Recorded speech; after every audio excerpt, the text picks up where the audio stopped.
তৃণমূল নেতা দেবের সমর্থনে কয়েকদিন আগে ঘাটালে প্রচারে এসেছিলেন অভিষেক ব্যানার্জি, আর সেই জন্যই ঘাটাল শহরের বিভিন্ন এলাকার পাশাপাশি সরকারি জায়গাতেও লাগানো হয়েছিল তৃণমূলের ফ্ল্যাগ ফেস্টুন ব্যানার। বিজেপির অভিযোগ যে সেই কর্মসূচি শেষ হওয়ার কয়েকদিন পরেও সরকারি জায়গা থেকে এখনো খুলে ফেলা হয়নি সেই দলীয় পতাকা, ব্যানার এবং ফেস্টুন।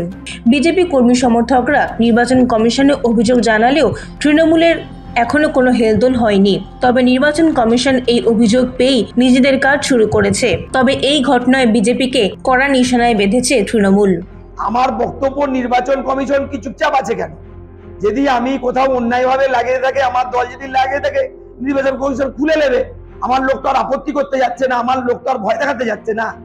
এটা নির্বাচন কমিশন যথাসময়ে খুলে নেবে। এখানে আমরা নির্বাচন কমিশনকে প্রভাবিত করছি না যে ছবিটা আরো রাখাও, যেটা কালকে যেমন কলেজে খুলে নিচ্ছে, তাহলে আজকে হয়তো ওইখানে খুলে নিয়েছে, যেখানে ওরা খুলে নিচ্ছে, খুলে নেবে। এর মধ্যে আর কি আছে? আমাদের যিনি মহকুমা শাসক রয়েছে সুমন বিশ্বাস মহাশয়, উনি এখনো তৃণমূলের দালালি করে যাচ্ছে। তৃণমূলের ফ্ল্যাগ ফেস্টুন সরকারি জায়গায় লাগাচ্ছে, উনি কোনো গুরুত্ব দিচ্ছেন না। আমরা বলতে গেলে বলে ছবি তুলে পাঠান দেখছি। কেন? তার দায়িত্ব, তার কর্তব্য নেই? তিনি কেন সিভিলে আমাদের কেন কমপ্লেন করতে হবে? তিনি কেন অফিসারদের দিয়ে খোলাচ্ছেন, তৃণমূলের চাপ দিয়ে খোলাচ্ছেন? বিজেপির একটা কথা, যদি ইলেকট্রিক পোস্টে ফ্ল্যাগও লাগানো থাকে সেটা খুলে নিয়ে যাচ্ছে। এই এসডিও পুরো তৃণমূলের দালালি করেছে, আগেও করেছে, এখনও করছে। আমরা কমিশনের কাছে দাবি করব, এই এসডিওর নেতৃত্বে নির্বাচন করা যাবে না, তৃণমূলের দালালি করে বেরোচ্ছে।